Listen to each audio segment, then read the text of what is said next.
오늘도 말씀을 통해 나를 향하신 하나님의 마음과 뜻을 우리가 발견하고 또한 그 말씀의 순복함으로 말씀을 지키고 행할 수 있는 은혜가 우리 모두에게 있기를 주님의 이름으로 축복합니다.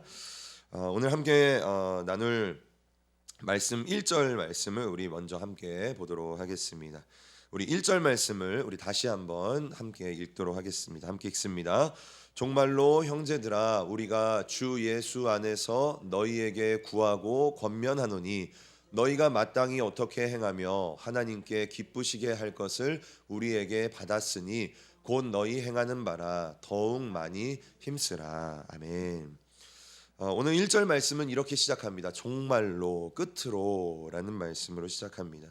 오늘 말씀의 내용은 사도 바울이 데살로니가 성도들에게 편지를 쓰면서 수많은 권면들 중에 마지막 권면, 그것을 이제 끝으로라고 이야기하면서 전하는 그러한 내용입니다. 사도 바울은요 데살로니가 성도들을 굉장히 사랑했습니다. 그래서 그들에게 굉장히 많은 권면들과 충고들과 또는 경고들과 이러한 수많은 이야기들을 했습니다. 사역자들은 성도들에게 끊임없이 권면을 하고 부탁을 하고 또한 충고를 하고 이러한 역할을 감당을 합니다. 제가 저번에도 말씀드렸지만 그것이 사역자의 역할인 것이죠. 우리 성도님들이 올바른 길로 인도함 받을 수 있도록 또한 성도들의 믿음을 굳게 하기 위해서 해야 되는 일들이 그러한 사역자들의 역할이다라는 것입니다. 우리 성도님들에게 한번 질문을 해볼까요? 만약에 어떤 성도가 교회를 잘 나오다가 안 나왔습니다. 우리 교회 성도님들 중에서도 그런 분들이 있죠. 그러면 사역자들은 어떻게 해야 될까요? 그냥 멀뚱멀뚱 이렇게 쳐다만 봐야 할까요? 그렇지 않죠. 연락해야 되죠. 전화해서 왜 이번 주에 안 나오셨어요? 연락하고 그런데도 좀 이렇게 뭐 대면 하면 신방 가고 찾아가서 이야기하고 밥 사주고 같이 대화해주고 권면해주고 또한 그 사람을 위해 기도해주고 그것이 무슨 역할입니까? 사역자의 역할이다. 그것을 위해서 우리 교회 가운데 사역자를 세우셨다라는 것이죠. 그런데 그렇게 한두 번 권면을 했는데 잘 말을 안 들어요. 귀를 닫습니다. 그러면 어떻게 해야 될까요? 포기해야 될까요? 아니죠. 또 찾아가야 된다라는 것이죠. 그 영혼이 믿음 위에 설 때까지 주님께 돌아올 때까지 교회에 잘 참석하고 하나님을 믿음으로 고백할 때까지 우리는 그러한 권면과 그러한 이렇게 찾아감을 끊임없이 해야 된다라는 것입니다. 그것이 바로 사역자의 역할이다라는 것이죠. 그것이 바로 목자가 해야 될 일이다라는 것입니다. 누가복음 15장을 보면요, 예수님이 이렇게 말씀을 하십니다. 양이 100마리가 있어요. 양이 100마리가 있는데 그 중에서 한 마리가 어떻게 됩니까? 길을 잃게 되죠. 그러면 목자는 어떻게 해야 될까요? 그냥 99마리의 양을 잘 돌보면서 뭐 돌아오겠지라는 그러한 태도를 가져야 될까요? 우리 예수님은 어떻게 하십니까? 그러지 않는다라는 것이죠. 그 99마리의 양을 잘 돌보고 잘 이렇게 울타리에 두고 그 71마리를 찾기 위해서 고생하고 수고하고 또한 나의 시간과 에너지를 투자하면서 사용하면서 그 잃은 양 한 마리를 찾아다닌다라는 것입니다. 그리고 결국 그 잃은 양 한 마리를 어떻게 합니까? 찾아내게 되는 것이죠. 그것이 바로 예수님이 말하시는 참 목자의 모습이다라는 것을 우리가 알 수가 있습니다. 사도 바울은요 참 목자의 심정으로 지금 교회를 떠난 지 한참이나 됐어요. 이 데살로니가 교회를 사도 바울이 떠난 지 한참의 시간이 지났습니다. 그러나 여전히 사도 바울은 그들을 위해 기도하고 있었다라는 것이죠. 여전히 그들이 믿음 안에 바로 서기 위해 사도 바울은 늘 마음에 염려하고 걱정하고 그들을 생각했다라는 것입니다. 참으로 영혼을 생각하는 귀한 모습이다라는 것을 우리가 알 수가 있겠죠. 여기 계신 저와 우리 모든 사역자분들이 이러한 사도 바울과 같은 참 목자의 그러한 마음과 사랑을 가질 수 있기를 주님의 이름으로 간절히 소원합니다. 그렇다면 사도 바울은 데살로니가 성도들에게 오늘 무슨 권면을 하고 있을까요? 1절 말씀을 보면 이렇게 이야기를 하고 있습니다. 맨 마지막 부분을 보면 뭐라고 말합니까? 더욱 많이 힘쓰라라고 말하고 있어요. 사도 바울의 권면의 내용은 사도 바울이 지금 데살로니가 성도들에게 말하고 싶은 것은요, 여러분들이 더욱 많이 힘쓰셔야 됩니다라고 이야기를 하고 있는 것이죠. 그런데 무엇을 힘써야 되냐라는 것을 우리가 함께 살펴보려고 합니다. 헬라어로 보면요, 많이 힘쓰다라는 이 헬라어는 페리슈오라는 헬라어입니다. 이 뜻을 보면요, 이러한 뜻이 있어요.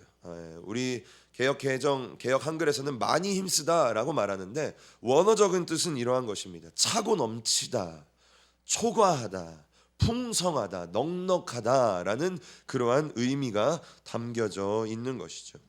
데살로니가 성도들은 사도 바울과 선교팀에게 배운 하나님의 말씀을요, 그 말씀 그대로 행하는 자들이었습니다. 음란을 버리십시오라고 말하면 음란을 버리는 사람들이었다라는 거예요. 형제 자매를 사랑하십시오라고 말하면 왜 그랬지 막 고민하고 이런 게 아니라 그냥 그 말씀 그대로 형제 자매를 사랑했던 사람들이다라는 것입니다. 이렇게 말씀을 실천하는 사람이 데살로니가 성도다라는 것이죠. 그런데 사도 바울은 그러한 그들의 모습을 말하면서 여러분들이 그러한 모습에 있어서 더욱 많이 힘쓰셔야 됩니다라고 권면을 하고 있다는 것입니다. 그렇다면 사도 바울이 말하는 데살로니가 성도들이, 더 나아가 우리들이 더 많이 힘써야 될 모습은 무엇일까요? 우리가 어떠한 모습에서 더 많이 힘써야 되겠냐라는 것이죠. 두 가지의 모습을 이야기를 하고 있는데요. 우리가 오늘 이 두 가지의 모습을 좀 잘 기억했으면 좋겠다라는 마음이 듭니다. 첫 번째, 우리가 기억해야 될 것을 너희가 마땅히 어떻게 행하며인 것입니다. 데살로니가 전서 4장 1절 말씀을 보면요, 제가 색으로 칠해놓은 부분을 보시면 이렇게 말하고 있는 거예요. 종말로 형제들아, 우리가 주 예수 안에서 너희에게 구하고 권면하노니, 이제 사도 바울이 권면하는 내용인 거예요. 첫 번째 권면의 내용이 무엇입니까? 너희가 마땅히 어떻게 행하며라는 것입니다. 이 부분을 세 번역으로 말하면 이제 이렇게 이야기를 합니다. 세 번역은요, 여러분은 어떻게 살아야 하며라는 것입니다. 한마디로 첫 번째 권면은 이런 것이에요. 여러분들이 잘 살아야 된다라는 것이에요.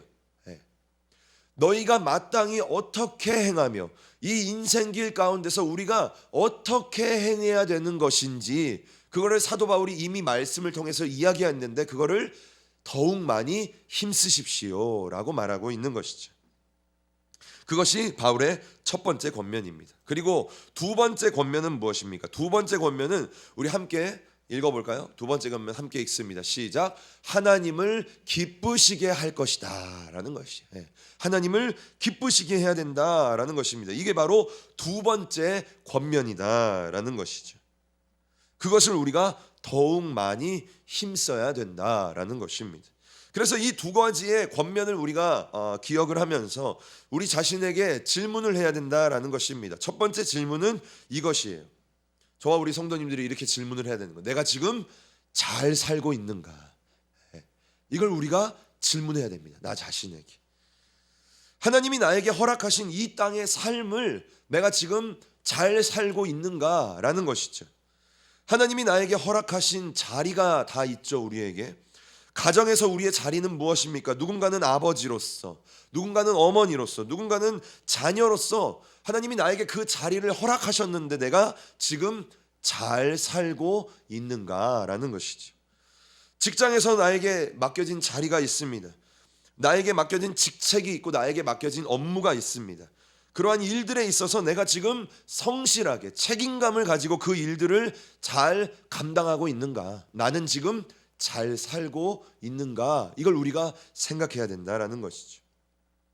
교회에서도 우리의 자리가 있죠.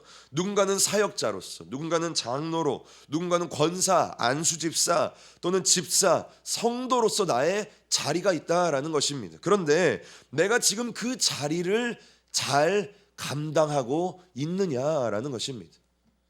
우리 성도님들 잘 감당하고 계십니까? 잘 살고 있는가? 이것을 우리가 기억해야 된다라는 것이죠. 또한 하나님이 나에게 허락하신 환경과 상황이 있습니다. 우리 성도님들에게 어려움이 있다면요, 그것은요 하나님이 허락하신 어려움이에요. 그렇죠? 그런데 내가 그러한 상황과 환경 가운데 내가 지금 어떻게 살아가고 있냐라는 것입니다. 예. 과연 내가 하나님이 보시기에 잘 살고 있는가, 이것을 우리가 나에게 질문을 해야 된다라는 것이지요.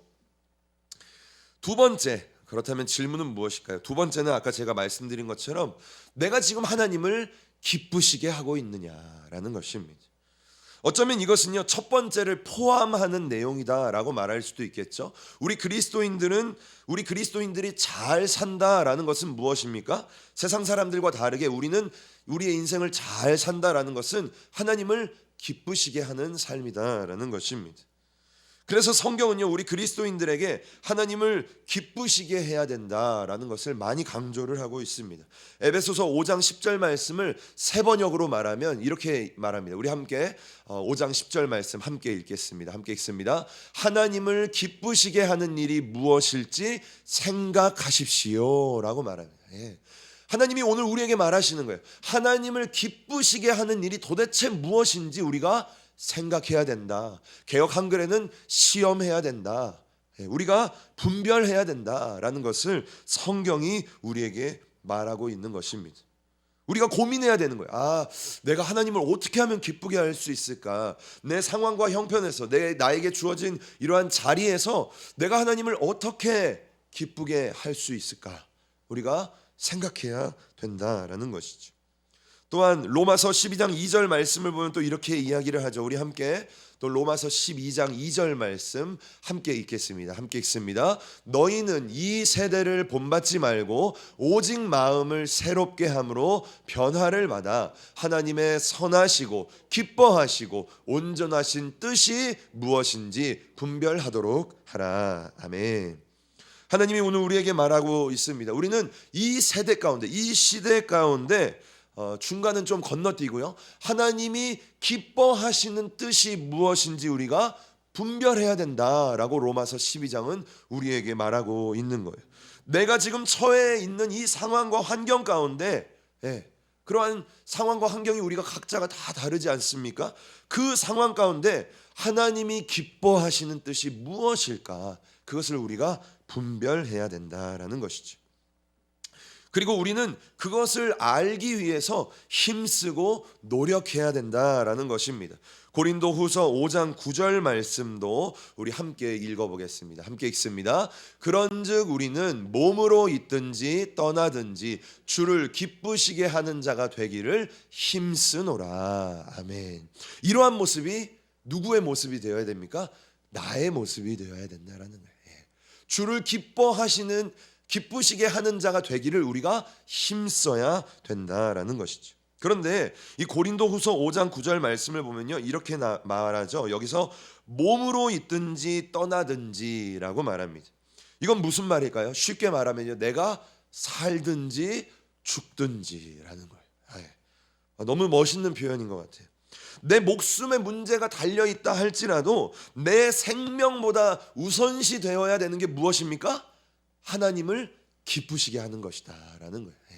내 생명보다 우선시 되는 게 하나님의 기쁨이다 라는 것이죠. 그것을 위해 우리는 힘써야 된다라고 성경은 우리에게 말하고 있습니다. 여기서 힘쓰노라 라고 말하는 이 헬라어는요 열망하다, 그것을 갈구하다 라는 뜻이 있습니다. 또한 그것을 영광으로 여기다 라는 뜻도 있어요. 이거 참 멋있죠.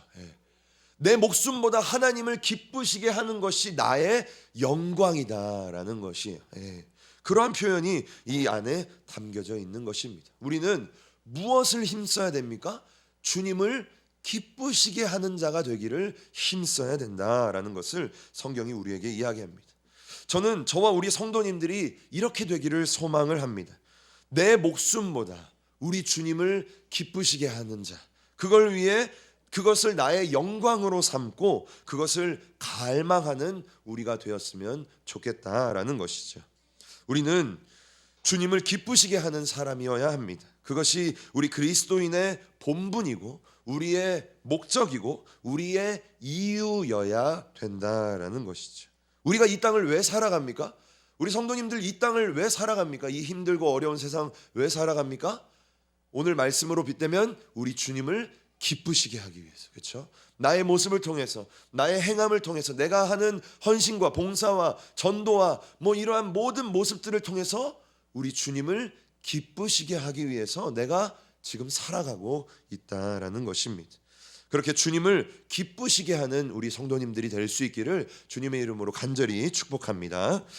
오늘 우리는요, 이 말씀의 이것에 초점을 좀 맞춰서 말씀을 함께 살펴보려고 합니다. 그러니까 우리가 어떻게 하면 그러면 주님을 기쁘시게 할 수 있을까? 내 인생 가운데 내가 어떻게 해야 주님을 기쁘시게 할 수 있을까? 그러한 내용을 남은 시간 함께 살펴보기를 원하는데요. 우리 2절 말씀을 우리 함께 또 읽어보도록 하겠습니다. 데살로니가전서 오늘 말씀의 4장 2절 말씀 우리 함께 읽습니다. 우리가 주 예수로 말미암아 너희에게 무슨 명령으로 준 것을 너희가 아느니라. 아멘.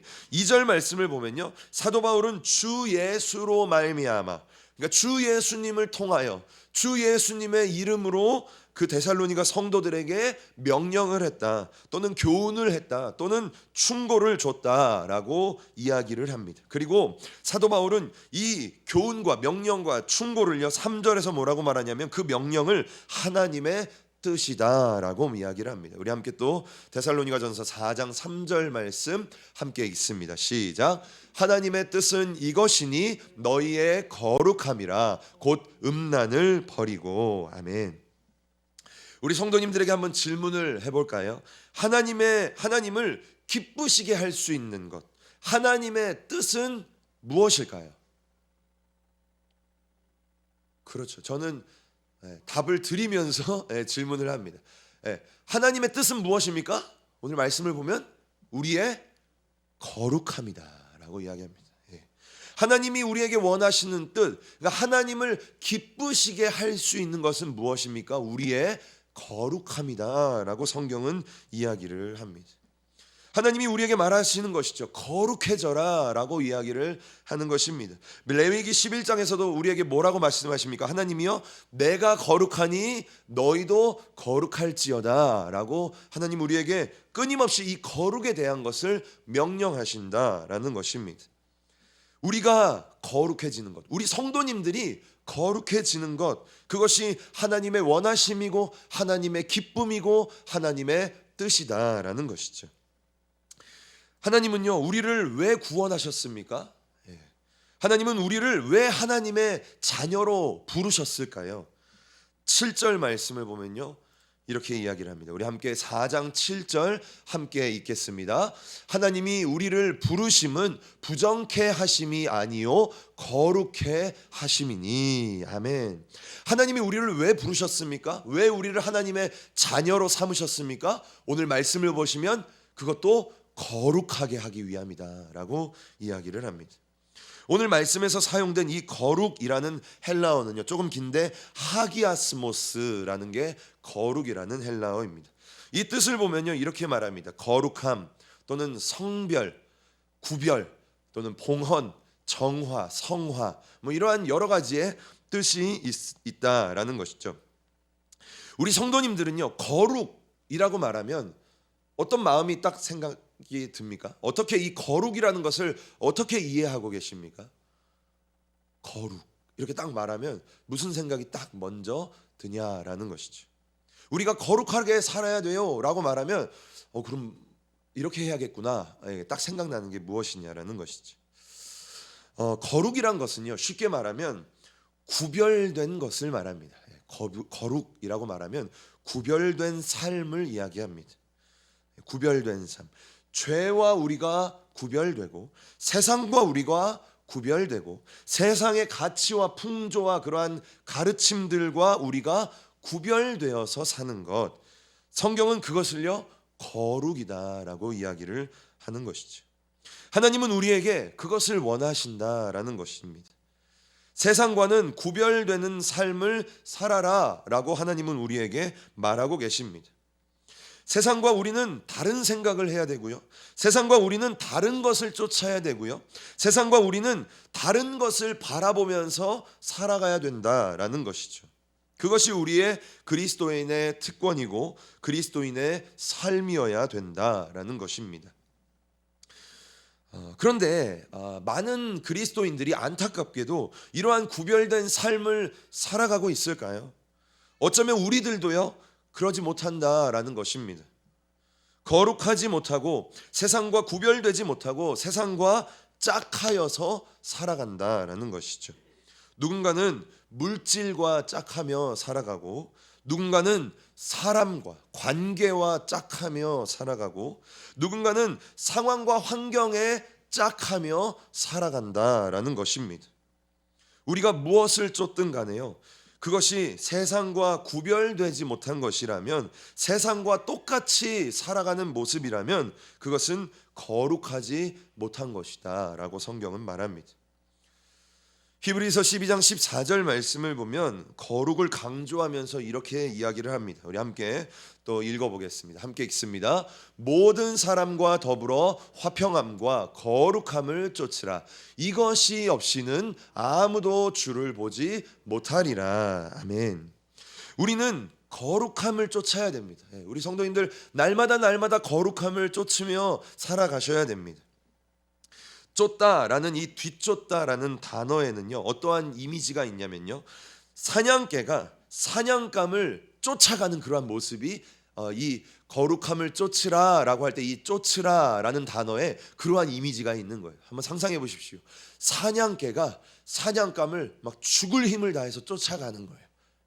그러한 이미지가 이 쫓으라라는 것에 담겨져 있다라는 거죠. 상상이 되시죠? 우리가 거룩이라는 것을 그러한 모습으로 쫓아야 된다라는 거예요. 우리가 날마다 우리의 삶 가운데 주님이 말씀하시는 이 그 거룩을 죽을 힘을 다해서 마치 사냥개가 사냥감을 쫓는 것처럼 우리가 그렇게 쫓아야 된다라는 것이죠. 왜 우리가 그렇게 거룩을 쫓으면서 살아가야 됩니까? 하반절 14절 하반절 말씀을 보면 이렇게 말하죠. 이것이 없이는, 여기서 이것이라는 단어는요 거룩을 아주 딱 집어서 말하는 단어입니다. 그러니까 한마디로 이렇게 말하는 거예요. 거룩함이 우리에게 없으면 아무도 주님을 보지 못한다라고 성경이 우리에게 말하는 것이에요. 그래서 우리가 거룩해야 된다라는 것이죠.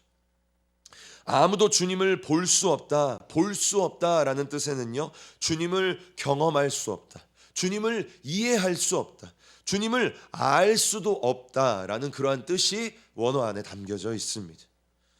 우리는 거룩해지기 위해 힘을 써야 됩니다. 세상과 구별되기 위해 우리는 힘을 써야 된다라는 것이죠.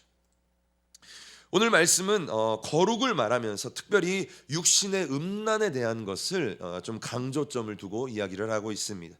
우리 3절 말씀을 다시 한번 보면요, 하반절 말씀을 보면 이렇게 이야기하죠. 너희의 거룩함이다 라고 말하면서 곧 음란을 버려라 라고 이야기를 합니다. 그러면서 4절에서 6절까지 이 육신의 음란에 대한 이야기를 하고 있습니다. 우리 함께 4절과 5절 말씀 함께 읽도록 하겠습니다. 함께 읽습니다. 각각 거룩함과 존귀함으로 자기의 아내 취할 줄을 알고 하나님을 모르는 이방인과 같이 세욕을 쫓지 말고. 아멘. 사도 바울은 성도들에게 이렇게 이야기합니다. 거룩함과 존귀함으로 자신의 아내를 대해라 라고 이야기를 하고 있습니다. 그리고 이렇게 말하죠. 이방인들과 같이 색욕, 정욕, 그러니까 한마디로 말하면 성적인 쾌락을 쫓지 말아라 라고 이야기를 합니다. 그러니까 성적인 그러한 쾌락의 대상으로 아내를 대하지 말아라 라고 이야기하는 거죠. 아내를 어떻게 대하라 라고 말합니까? 거룩함과 존귀함으로, 아내를 존귀하게 존중하는 마음으로 대해야 된다라고 성경은 이야기를 하고 있습니다. 그러면서 성도가 그렇게 음란의 문제를 절제하고 조심해야 되는 이유에 대해서 이렇게 이야기를 합니다. 그것은 하나님이 그러한 모든 일에 있어서, 그러니까 그러한 성적인 모든 일에 있어서 하나님은 신원하시는 분이기 때문이다 라고 말합니다. 그 문제를 처벌하시고 갚아주시는 분이다 라고 이야기를 합니다. 우리 함께 6절 말씀을 함께 또 읽어보겠습니다. 함께 읽습니다. 이 일에 분수를 넘어서 형제를 해하지 말라. 이는 우리가 너희에게 미리 말하고 증거한 것과 같이 이 모든 일에 주께서 신원하여 주심이니라. 아멘. 여기서 말하는 이 일에라는 것은 그러한 성적인 것을 말하는 거죠. 아까 말했던 4절과 5절의 내용도 포함하는 그러한 말씀입니다. 그러한 일에 있어서 그러한 거룩을 말하면서 세상 사람들과 같이 성적인 욕망에 끌려 살지 말고 하나님의 거룩을 쫓으라라고 성경은 우리에게 이야기를 하는 것입니다. 그러면서 음란을 버려라라고 말하는 것이죠. 그리고 마지막 8절 말씀을 보시면 사도 바울은 이 거룩이라는 하나님의 뜻, 이 명령을 지키지 않는 사람, 그것을 저버리는 사람에 대한 이야기를 하고 있습니다.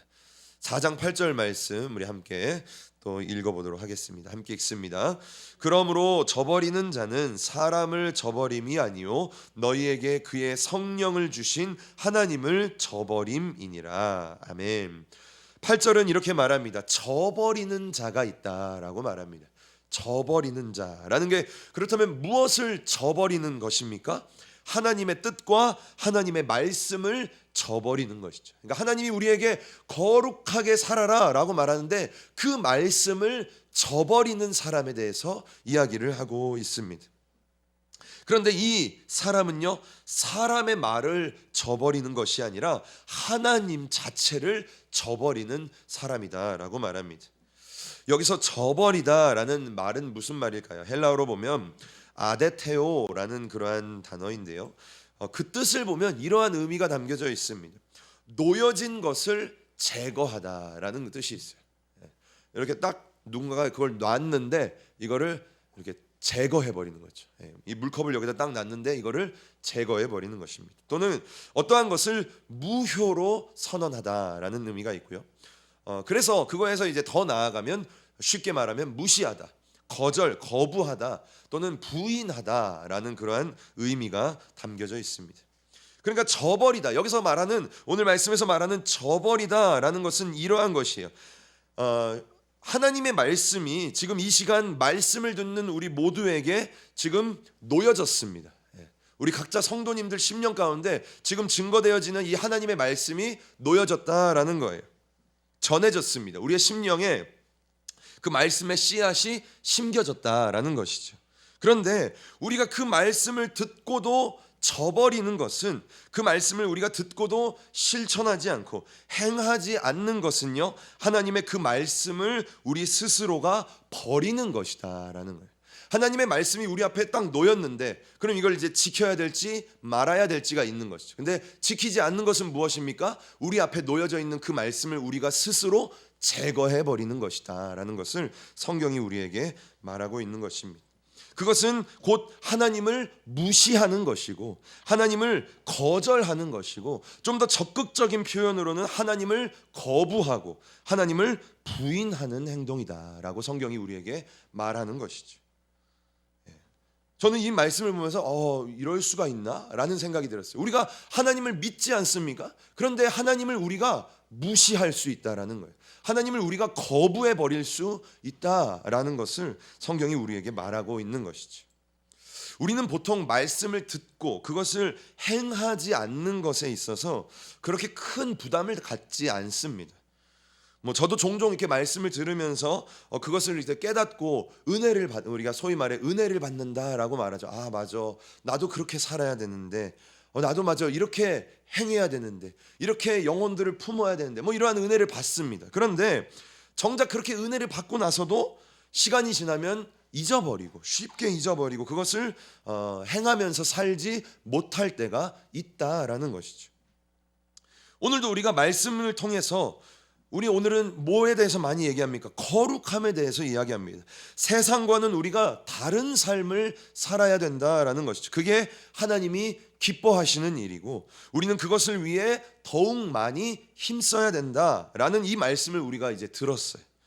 그리고 이번 한 주 우리가 구별된 삶, 세상과 다른 그러한 삶을 살기 위해 우리가 힘쓰고 노력해야 되는데 그러지 않을 수도 있다라는 것이죠. 그러니까 말씀을 듣고 행하지 않는 모습이 우리 가운데 있을 수 있다라는 것이죠.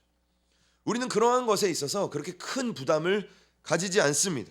이거 안 지키면 큰일 나. 뭐 이런 생각이 우리 가운데 별로 없는 것이죠. 그런데 성경은요, 그렇게 얘기하고 있지 않다라는 것이에요. 오늘 말씀을 보면 말씀을 내가 듣고도 그것을 행동으로 옮기지 않는 것은, 하나님의 말씀을 저버리는 것은 성령을 우리에게 주신 그 하나님을 무시하고 그 하나님을 거부하고 그 하나님을 부인하는 행동이다라는 것을 성경이 우리에게 오늘 분명하게 말하고 있다라는 것이죠. 말씀을 듣고도 행하지 않는 것이 얼마나 두려운 일인가라는 것을 성경이 우리에게 말한다라는 겁니다. 요한복음 12장 48절에 보면 예수님도 비슷한 말을 하셨습니다. 우리 함께 12장 48절 함께 읽겠습니다. 나를 저버리고 내 말을 받지 아니하는 자를 심판할 이가 있으니 곧 나의 한 그 말이 마지막 날에 저를 심판하리라. 아멘. 오늘 말씀을 보면 이렇게 말합니다. 48절을 보면 나를 저버리고, 여기서도 저버린다라는 표현이 나오죠. 아까 말했던 것과 동일한 단어입니다. 근데 예수님을 저버린다라는 거예요, 우리가. 그런데 예수님을 저버린다는 표현이 무슨 뜻입니까? 그 다음을 보면 곧 내 말을, 예수님의 말을 받지 아니하는 자가 있다라는 거예요. 그것은 복음을 듣는, 믿지 않는 사람일 수도 있고 이미 예수님을 믿었지만 그 예수님의 말씀을 행하지 않는 우리일 수도 있다라는 거죠. 그게 바로 예수님을 저버리는 행동이다라고 예수님이 우리에게 말하신다라는 겁니다. 그런데 그렇게 우리가 하나님의 말씀을 지키지 않고 행하지 않게 되면 어떻게 됩니까? 그 마지막 부분을 보면요, 마지막 날에 그 말이, 하나님의 그 말씀이, 내가 지키지 않았고 내가 행하지 않았던 그 말씀이 마지막 날에 나를 뭐 한다? 심판한다라고 성경이 우리에게 말하는 것입니다. 하나님의 말씀이 서로 사랑해라, 깨어있으라 라고 말해도 우리는 종종, 저도 그래요, 우리는 종종 내가 연약하니까, 내가 부족하니까 뭐 잘 못 지키고 잊고 넘어가야 할 때가 있지 않는가라고 우리 자신을 이렇게 위안을 하죠. 그런데 성경은 우리에게 그렇게 이야기하고 있지 않다라는 거예요. 성경은요, 그 말씀이, 내가 그냥 흘려보냈던, 하나님이 나에게 분명히 은혜를 주셨고 나에게 말씀하셨지만 그 흘려보냈던 그 말씀이 마지막 날에 나를 심판한다라고 성경이 우리에게 말하고 있는 것입니다. 그래서 우리는 말씀을 듣기만 하는 자가 아니라, 말씀을 저버리는 자가 아니라 그 말씀을 행하는 자, 그 말씀을 지키는 자, 그 말씀을 실천하는 자가 우리의 모습이 되어야 된다라는 것이죠. 그런 은혜가 우리 모두에게 있을 수 있기를 주님의 이름으로 축복합니다. 말씀을 맺겠습니다. 오늘 우리는요, 말씀의 제목이 더욱 많이 힘쓰라라는 그러한 제목으로 함께 말씀을 나눴습니다. 우리는 무엇에 힘을 써야 됩니까? 우리는 하나님을 기쁘시게 하는 일에 힘을 써야 돼요. 이걸 오늘 우리가 좀 기억해야 돼요. 일상을 살아가면서 내가 어떻게 하면 하나님을 기쁘게 할 수 있을까? 그걸 늘 생각하는 사람은 너무나 복된 사람이다라고 할 수 있는 거죠. 우리는 하나님을 기쁘시게 하는 것을 늘 생각하면서 살아가야 된다라는 겁니다. 그러면 오늘 말씀이 우리에게 제시하는 하나님을 기쁘시게 하는 행동은 무엇입니까? 바로 우리의 거룩이다라는 것이죠. 거룩은 세상과 구별된 것입니다. 세상과 똑같이 생각하고 세상 사람들과 똑같이 판단하고 세상 사람들과 똑같이 행동하고 똑같이 그 일을 바라보는 것이 아니라 세상과는 다르게 생각하고 세상과는 다르게 판단하고 세상과는 다르게 행동하고 세상과는 다르게 어떠한 사건을 바라볼 수 있는 것, 그것이 거룩이고 구별된 삶이다라는 것이죠. 세상 사람들은 다 안 된다, 불가능하다라고 말해도 우리는 된다, 하나님이 하시면 할 수 있다라고 말하는 것입니다. 세상은 이렇게 해야 된다, 저렇게 해야 된다라고 말해도 우리는요, 하나님의 방법을 묻는다라는 것이죠. 세상에서는 이것이 필요하다, 저것이 필요하다, 돈도 필요하고 사람도 필요하고 권력도 필요하고 권세도 필요하다라고 말해도 우리는요, 하나님의 은혜만이 필요합니다라고 고백할 수 있는 사람이 되어야 된다라는 것입니다. 그것이 예수님을 믿는 우리의 모습이 되어야 된다라는 것이죠. 우리는 그것을 위해서 더욱 많이 힘써야 된다라고 이야기를 하고 있는 것입니다. 사랑하는 우리 모든 성도님들과 제가 그러한 모습이 되었으면 좋겠어요. 우리가 이 세상을 본받지 말고 이 세상의 방법과 그러한 모습들을 따라가는 게 아니라 세상과는 다른 방법, 세상과는 구별된 방법, 거룩한 삶으로 우리가 살아가기를 원한다라는 것이죠. 마지막으로 하나님께서 오늘 우리에게 주신 이 말씀을요, 우리가 이제는 듣기만 하여 저버리는 자가 되지 말고 우리가 그 말씀을 실천해야 된다라는 것입니다. 하나님의 말씀을 듣기만 하여 속지 말라라고 성경이 말하지 않습니까? 하나님을 듣기만 하고 흘려버리는 사람은요, 하나님을 무시하고 하나님을 거부하고 하나님을 부인하는 자다라고 성경이 오늘 우리에게 말씀하고 계십니다. 그래서 오늘 우리는요, 이 말씀을 행하기 위해서 노력하는 사람이 되어야 된다라는 것이죠. 무엇을 위해 노력해야 됩니까? 거룩하게 살기 위해서, 세상과는 다르게 생각하고 말하기 위해서. 우리 자녀들은, 세상 사람들은 어떠한 문제와 상황 가운데서 이렇게 말하고 저렇게 말합니다. 그런데 우리는 다르게 말할 수 있어야 된다라는 거죠. 왜? 내가 예수님을 믿기 때문에. 나에게는 예수님이 있기 때문에 다른 사람들은 다 안 돼 라고 말하지만 나에게는 할 수 있어 라고 말하는 거예요. 그러한 모습들이 우리에게 있어야 된다라는 것입니다. 저와 우리 모든 성도님들이 이번 한 주 이 말씀을 좀 기억하시고 묵상하셔서 내가 어떻게 하면 하나님을 기쁘게 할 수 있을까? 거룩하게 살아야 되는구나. 세상과는 구별되게 살아야 되는구나. 그리고 그 말씀을 내가 실천해야 되는구나 라는 것을 우리 성도님들이 다, 저도 그러한 은혜가 우리 모두에게 있을 수 있기를 주님의 이름으로 간절히 축복합니다.